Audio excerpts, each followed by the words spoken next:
Awesome. Welcome to another Humans of Reliability. My name is Ryan McDonald. Today I am joined by Dan Slimmon, a non-thought leader, an action leader when it comes to incident management. Dan has been working in incident management and in engineering in a ton of large orgs, has a wealth of experience, has a great web presence, and a ton of super interesting content that he'll get into here in just a second. But we're super delighted today to have Dan join us and to just be able to learn more about him and to riff on incident management. So I'll turn it over to you, Dan. Would love to hear just a bit about you, what you're offering these days, where you're at, and kind of how you got here. I'm Dan All Slimmon. good. I'm happy to be your human of reliability this week. I love this stuff. So I've been working in SRE DevOps type work since 2007. Originally early at a couple startups, and then I made my way to Etsy, where I was on the observability team, and HashiCorp, where I was a staff site reliability engineer. I took about a year off to do set up a consulting business, the main product of which we can talk about in a bit. But I have a course called Leading Incidents, where you can learn how to lead incidents as a practitioner. It's kind of a pragmatic, non-bureaucratic style of teaching that. Currently, I work in infrastructure at Clerk, which is an authentication platform that integrates tightly with React.js. So my whole career from start to end has been much more about keeping the sails tight on a moving production system than it has been about like writing a lot of code or building. I'm more like, oh, what's up with that? Let's fix that. Let's fix this. Let's keep everything running smoothly. And I love that kind of work. That's awesome. And it seems like just looking at some of your writing and some of the things that it seems like you think about is you have this great pairing of both like technical, human, and process thoughts, which is, I think, uncommon. It feels really common for people to definitely like dive deep into technical topics or to dive deep into incident practices or process writings and stuff that I end up reading, right? But yours is spread. Yours is like really this like broad swath of like awesome generalist, which is super fun to see because I think a lot of folks online right now, they're specialists, they're diving super deep into one topic. So it's cool to see someone that has that broad view. So Thanks for saying that. um I mean, I try to cultivate that because, like, for me, the technical problem tends to end pretty sharply once I find the edges of my understanding, and then it becomes a social problem. How do I get the right people in the room to talk about this thing, and how do I get them to conceptualize their relationships with the software and with each other? And for that, you need like you can borrow a lot of ideas from other disciplines than software engineering. The technical stuff doesn't really do much for you. So I like to have a rounded picture of what I'm working on. totally. And I think the you mentioned your course, and I won't plug it for you here, but I will say that I feel like as an incident commander, that sometimes what I would miss or not be able to have, right, is enough technical chops to be able to interface with engineering. Or at the very least, there was concern that I didn't have enough technical chops to interface with them. So I could imagine starting from I manage infrastructure, I'm thinking about observability. Also, I can dive in and like help drive this whole incident. Like there's a ton of value in that, I think, and in just building social capital with people and making sure that not only are you helpful to them, but they trust you. And even just chatting for a little bit now, like I can get a sense, that you could walk into an incident and people would be like, "Oh, cool." Even if Dan doesn't know what we're talking about technically, right? Like he'd be there in no time, right? Like so, I think that's Yeah. huge. Yeah, just getting in there and doing whatever work needs to be done is like the number one thing. That's how you get people to trust you. If they can fill in the detail, other engineers can fill in the details for you. I think even like being a junior engineer and running an incident can be a boon because it forces you to ask questions that are about things that are not obvious to you, but may be obvious to the more senior engineers. But then that like sets the common ground for the remainder of the people on the call. If you're asking questions, chances are you're asking questions about things other people don't know either. So It's mostly, it ends up being not about being a technical specialist, but about like working with other people's mental models and getting them to talk to each other. 100%. And I think that there's nothing better than a question as a statement to like bring out some people's sort of nerd sniping, which sounds bad, right? And can be when you're trying to have civil discourse, but when you're trying to like dig deep into a problem, like making an assertion and letting someone who is more an expert like dive in and explain why that isn't quite right actually is like, in my opinion, super helpful oftentimes for the process, right? Of getting people to dump out their mental models, just like you were saying. So having Absolutely. having having come up as a junior in incident world, like in an incident laden product, like I learned so much, right? It was a huge opportunity. So The power of counterfactuals is very real. That's how I used to get help on the Linux forums back when I was first learning Linux. Is I would just get on there. I'd be having some problem with X11 or whatever, and I'd get on there and I'd say X11 sucks because this works this doesn't work this way. It works this other way. And then somebody would write me like 6 paragraphs of like, you're wrong, and here are the different ways it works, and here are the links to the code. And I'd be like, great, thanks. Nerd sniping is huge in reliability work. It's like maybe half of what I do is once I find the problem, is like trick somebody else into painting the fence for me. 100%. Yeah, it's great. And people don't want to talk about it initially, right? Nobody's going to yeah, I think it's hard like from a human perspective just to show up and just be like, I'm an expert and I'm going to like tell you all about this thing. That's hard for some people to do. And if it isn't, then oftentimes you need to be like, okay, like we need you to stop talking about this topic, right? So Yeah, it's probably an 80-20 out there of like 80% is people aren't maybe inclined to dump out all the details, and the 20% is like, I need you to tone it down just a little bit, right? right. And sometimes the detail dumping is a symptom of somewhat of a bruised. I've seen it be a bruised ego sort of thing where you're the senior engineer who wrote the system. You get called into an incident about it, and you start just talking about all your technical knowledge of what the system does and why it did this thing, and it's like, okay, great. Like clearly you're the expert, but like how let's solve the problem before we do this. Yeah. Totally. You are validated as a person. Congratulations. Let's continue now. Right. Right. Right. Which is, it's always tricky. And I don't know. We could take this conversation in so many different ways, but I think one thing that is always so interesting that you've talked about is that the technical part isn't oftentimes the juicy or the interesting bit, right? It's the people problems. It's like how do you take an ad hoc group of people and help guide them through this experience that everyone hasn't been on before together, conceivably, right? Or they have, and it's a little bit smoother. But I'm really curious to ask here, like in your work consulting, what are some of the like most common problems that you see? What is, well, and maybe this is asking you to like give away too much, right? But like, what do 80% of the customers that you work with, what are you seeing from them, and what is really helping them? That's a big question. So maybe the most common thing that I see is this attitude that failure, like the failure of a system, is abnormal, like exogenous event that happens to a working system. Like the system, if it's built correctly, it's just working, and like a lawnmower that's working. And then when it breaks, you have to fix it so you can get back to mowing the lawn. And in incident practice and in postmortems, I really try to bring in the attitude that like the system is behaving in all sorts of different ways all the time. It's far more complex than any one person can hold in their head, and so sometimes it does things that are various levels of not what we expected it to do. This is true because of the complexity that we've built into it and to make it a working system that provides so many human needs. If it were a closed system like a lawnmower that you just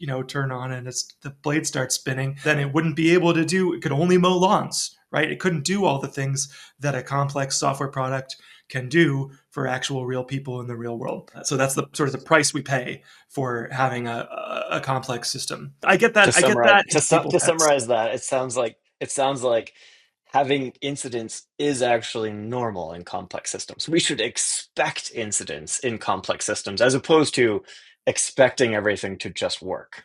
Yes. Yes, and that's not. Some people hear that as like a complacency that like, well, it's just going to fail sometimes, and we just got to wait for it to fail to see what broke. I'm not saying that at all. I'm saying sometimes a failure mode is going to fracture throughout your system faster than you can get behind it and fix it, and you're going to have an incident. So that's something you need to prepare for. The system also has lots of other behaviors that are going on under the hood that are almost failures that you can look for too. But yeah, incidents are totally normal. Like breakages are totally normal, and incidents are how we react to breakages. And you kind of just gotta accept that at a certain point. And from my experience, I'm sure that that conversation probably happens more with leadership, more with folks that are probably paying the bills for you, as opposed to the folks that you're working with teaching and training, right? The teaching and training folks oftentimes are just nodding along the whole time. Of course, like everything is broken most of the time. It's, It's the leaders that need to sort of get to that idea of like these things happen, right? yes. So it's a lot of metaphors with other complex systems. I talk a lot about with leaders about infrastructure, physical like roads and power lines and sewers and how even though those are infrastructure, they work you know almost all the time.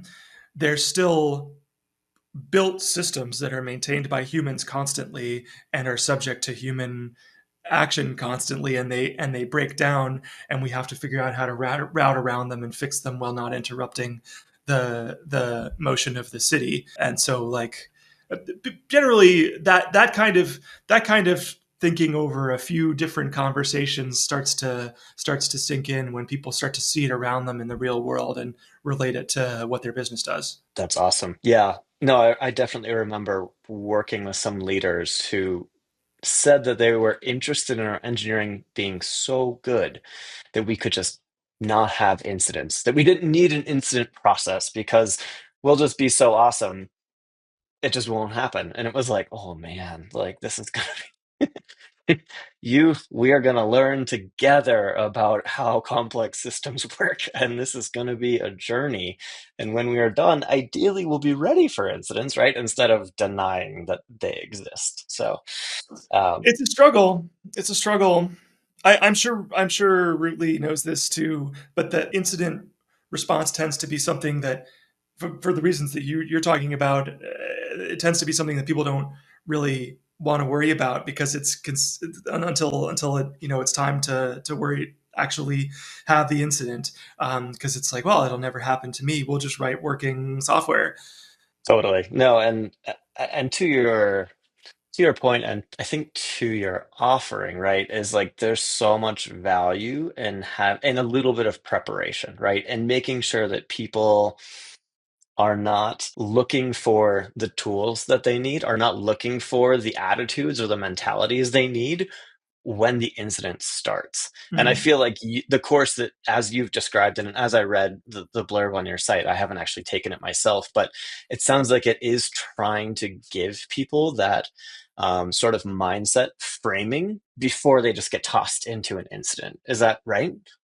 Yes, I hope that it gets up that people get to take the course, before they become incident responders, because that's exactly what it is.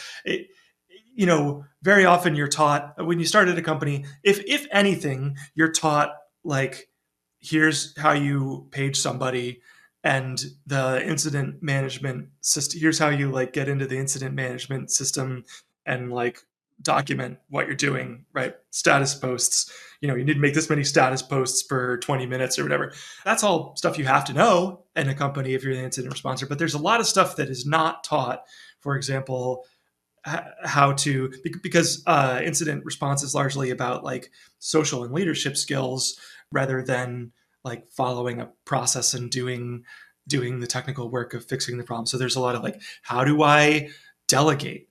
How do I get a bunch of people on the same page about what's what's happening. Get all their mental models aligned with each other. How do I deal with somebody who's gone down a rabbit hole about something that is like not relevant to what I'm trying to get them to do, or we haven't checked whether it's relevant. All this sort of people people management and people leadership is what I try to teach in the courses, because that's what has allowed me. That's essentially what I've learned over the last 20 years of doing incidents, is like that's the main thing you need to be a good and useful incident commander.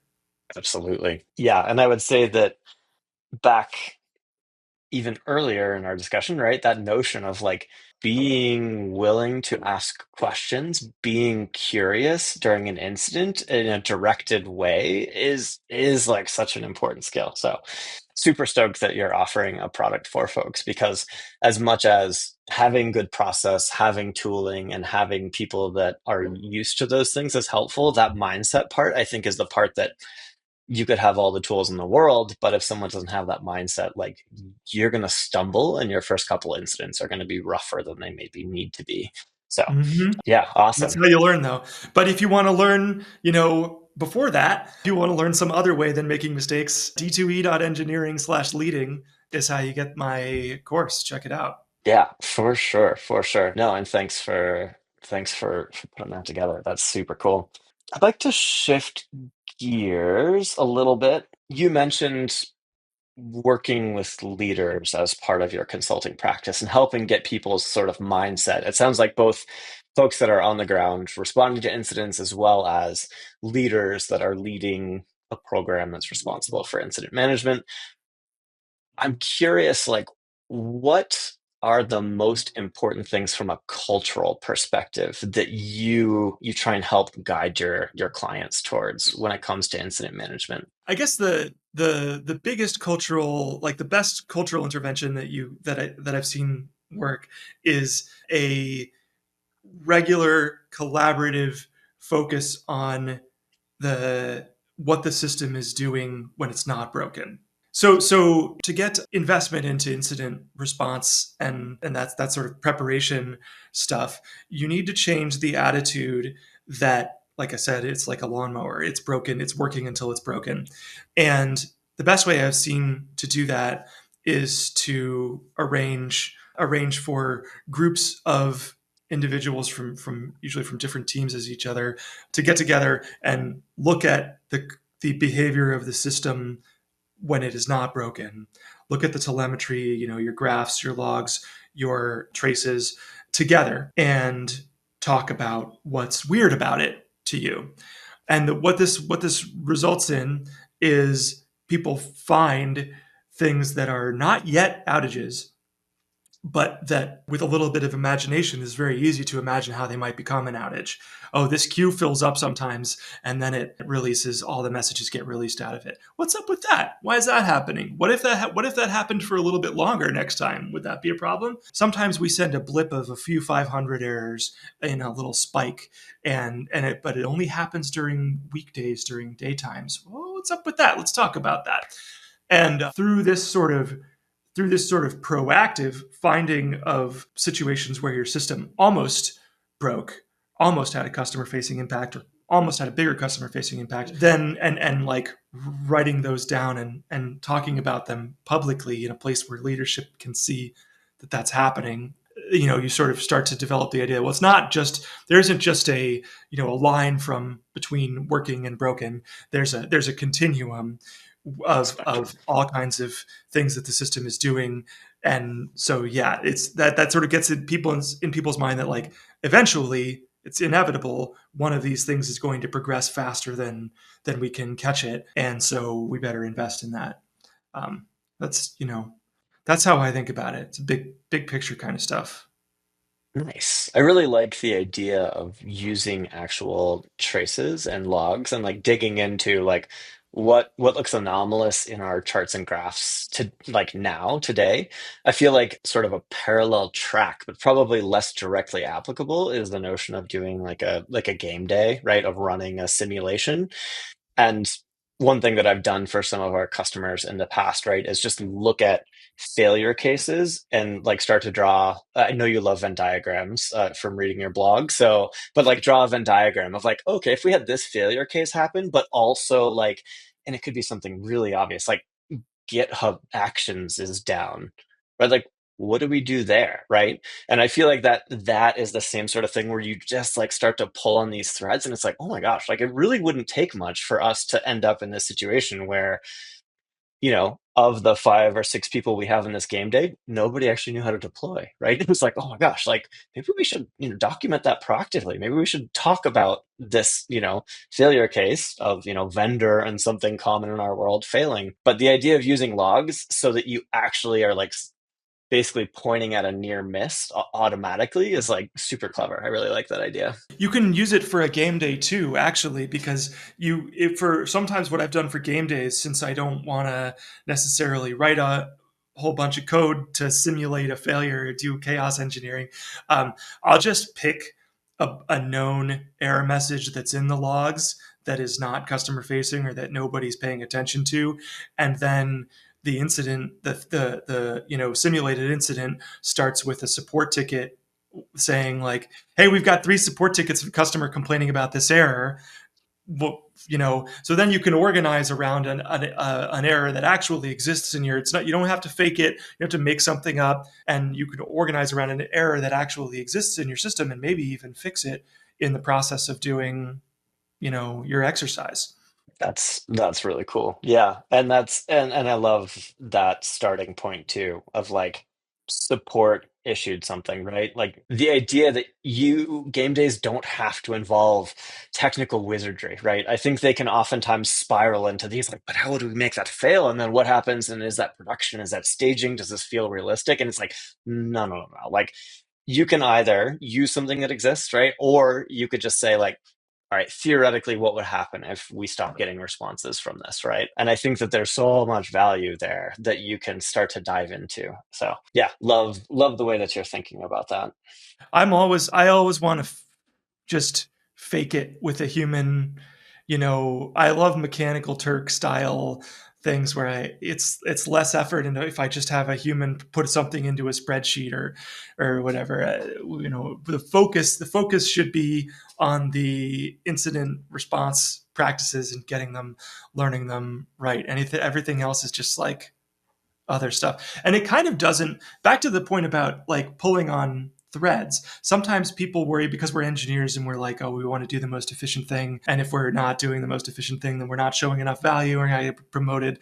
Stuff, concerns like that. Like when it comes to these like preemptive, what's going on with that, or what would happen if this hypothetically got worse and this was broken at the same time, it kind of doesn't matter that much whether you pull on the right thread. There are millions of threads to pull on, and just by virtue of like getting into the habit of pulling on threads every day and seeing where they lead, you're going to end up with a more resilient, better system, even if you didn't do it in any particular strategic kind of order. To continue to pile on this idea, you mentioned the notion of using like cross-functional teams or using people across a variety of teams in some of these thought exercises or sort of metric deep dives.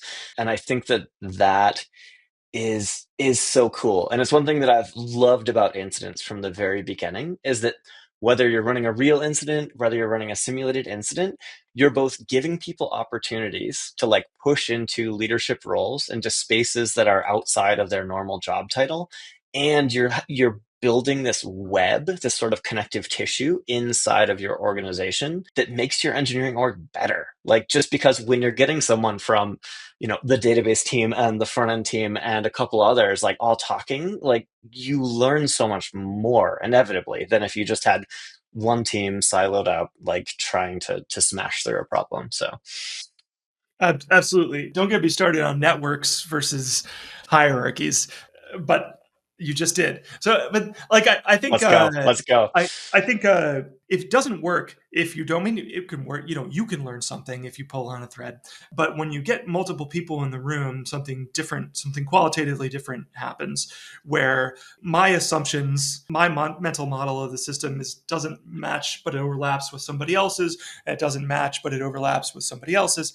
And through the conversation, your all of your mental models start to align with one another, and also they align better with the real world.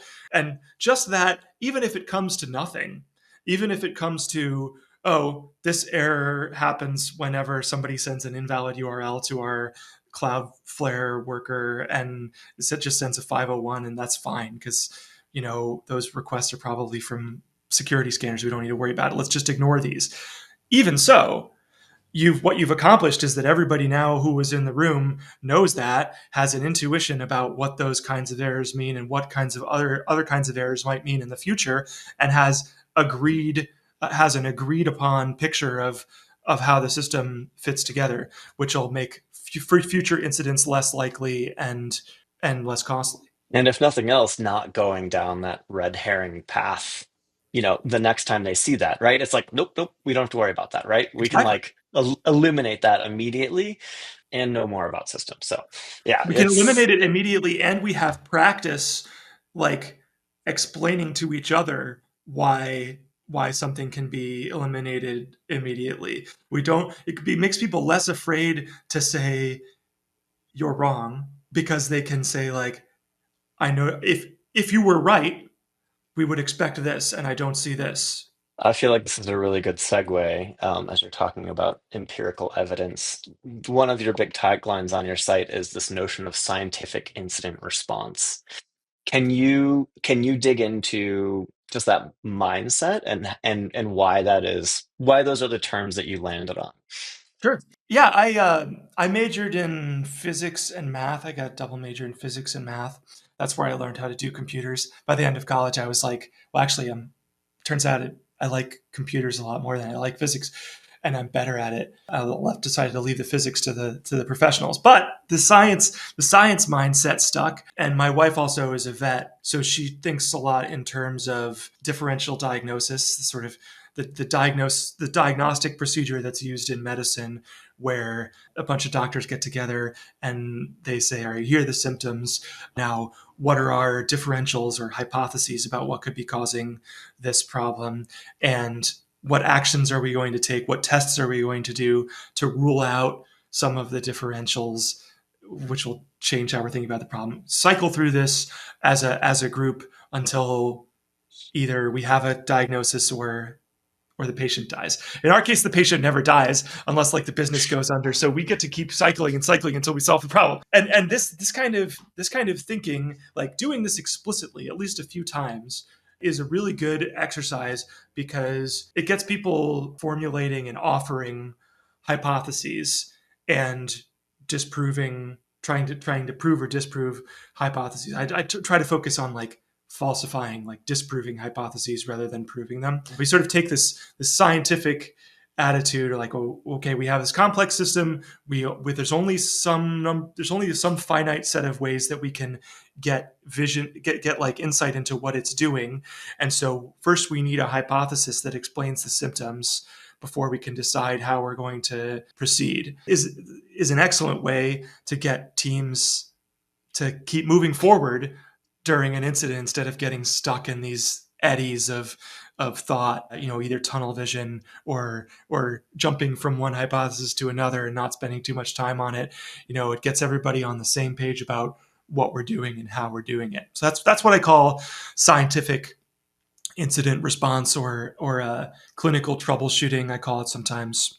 The one term that I really like that you used in the course of that description is the otherwise we would see, right? And to me, that alludes to a couple of things, right? For me to be able to make that statement, the hypothesis has to be like small. You can't have like a unifying principle of observability, right? And then move into otherwise we would see. Otherwise, it's too big, right? It's too snarled. There's just too much going on with it. It's doing too much work. So it sounds like scoping is part of that discussion, right? Of like trying to continually get to like what is something that is small that we could go prove or disprove in the next 5 minutes, right? 10 minutes, maybe 15 minutes. But I guess I'm just curious, like, is scoping hypothesis part of that scientific incident You response notion? you can think of it as scoping, yeah. So like, it just is in real science. I'm doing air quotes if you're listening. It just as in real science, like if your hypothesis explains too much or attempts to explain too much, it's not really a hypothesis because you can't test it. So when you're doing an incident clinical troubleshooting, the hypotheses have to be specific enough to be falsifiable. You have to be able to imagine some way in which, if this hypothesis were not true, you would be able to prove that it was not true. If that's not the case, then it's not a hypothesis, and you have to. And some of like learning to do this procedure is learning like to recognize hypotheses that aren't really useful and to have that conversation with somebody in a gentle but firm way about like can we break this into two, can we like what if this were not true, like would we be able to see from logs whether it's not true, like does it really explain the symptoms. Getting quality hypotheses is not easy initially, but once you get the hang of it and everybody's in the hang of it and willing to have those conversations with each other, then it leads to like way faster incident resolution than like a complete lack of structure does. That makes a lot of sense. That makes a ton of sense. Thanks for digging in and sort of confirming that idea that there is an aspect of, hypothesis refinement in that whole Yes. discussion. And if you have an action that you're going to take, then like often in incident response, I find that people don't, they want to do action, like we're action oriented people, and so we want to start doing stuff. Let's try rebooting this, let's try reverting that commit. And those can all be good things if you're totally sure that they're going to work. But this clinical troubleshooting approach helps make sure that like if you're taking an action, it is going to either test some number of your hypotheses and move your thinking forward, or it's going to reveal more symptoms that you didn't know about yet that'll maybe like improve your understanding of the, make sure that your actions are worth the effort that you're putting into them. One of your blog posts that I read prior to our meeting talked about that idea of the knee-jerk reaction to roll back, right? And that you should attempt to, or the way that I read it is that you should attempt to build in, even if it is sort of implicit in the what is the smallest thing we should test, right? We just deployed. Okay, great. It makes a ton of sense for us to go roll back instead of just like push the button, right? And I liked making that really explicit for people when you're doing it. I think that there's a ton of value on that. Instead of just saying every time we have an incident, we just roll back the last revert. It's like, let's do the due diligence, even if it's 15 seconds of like, did you touch that part of the code? Yeah, I did. Okay, great. Like, let's go roll it back, right? That makes a ton of sense. Yes, Versus like, I don't know, or no, it was something completely different, right? And then it's like, okay, great. Well, let's not break something that's working, maybe, right? absolutely. Systems of resilience. So it would seem like creating resilience to a certain person in a certain headspace if you were to say, well, every time there's an outage and there was a code deploy within 10 minutes of the outage starting, just to automatically revert the, like we're just going to automatically revert the latest commit because that's probably why it is. And that would work for a while, but just like any system of like inbuilt closed loop resilience that is mediated by software, and where humans are out of the loop, it's going to misinterpret, it's going to do a crazy thing eventually. Like if you look at the incident reports by Cloudflare or Heroku or any of these companies that hire like that publish like really in-depth, solid incident reviews publicly, 4 out of 5 of them, the thing that broke down and caused the outage was an automated subsystem that had been built to create more resilience and more reliability in the system that was not mediated by humans. And if a human had mediated a decision, for example, by doing a little bit of diagnosis first, like you said, then you wouldn't have had the issue. You never, yeah, it never would Right. have happened, right? So Like that's, yeah. we need to maintain our faith as the human operators of the system are the origin of the resilience, and the tools that we create to do these little closed loop recovery routines are just tools. One thing that I quite like about a tool like Rootly, or like, I mean, honestly, anything that's going to help surface and improve people's understanding, is the fact that you might be able to funnel all of the, like, we did an automated thing into a common space, right? Into somewhere where, as you're kicking off an incident, you're going to see those things, you're going to be aware of those things, and or if you're sufficiently, sophisticated enough, you kick off a triage incident first, like whenever that happens, right? So that it's like you get all the advantages of that automation, but you're also getting your humans into that loop and like participating in it, and knowing and being ready for that to happen. I think that there's just like there's so much value, right, in the human in the loop model, whether it comes with human first or human after, but like there's just so much pain that could be avoided by leveraging tools like that, whether it's a Ruli or something else, right? Anything that really gets a human engaged early in the process instead of perfect software we never have to think about again, right? You're going to have a human, like humans. I don't mean to get political here, but humans are what creates, like, you can't create value without a human doing something. So if it's valuable to you to get the thing fixed, you need a human in the, and like getting all the facts in front of the person's, like the human's face is table stakes. To like Rootly, where like the where you get in trouble is if you have like three or four different places where people tend to, one team looks at this dashboard, another team looks at these logs, another team talks to support, like you have a fractured picture of what's going on that's in some people's head in one way and in other people's head another way, and it is simultaneously inevitable to a certain extent and wasteful. And to the extent that at the moment an incident is declared, everybody knows, oh, we're all supposed to look at this same thing, which will have the facts that are relevant. Uh, Go get this that's context key. here. Yeah. Yeah. Yeah. Totally, totally. Awesome. Well, we've covered a ton of ground. Tooling, automation, differential diagnosis as an incident management tool. This has been awesome. Thank you so much for joining us, Dan, and looking forward to future conversations. It'd be great to riff again. Yeah, man. I'll chat anytime. Love this stuff. Cool. Thanks so Thank you much. for the opportunity.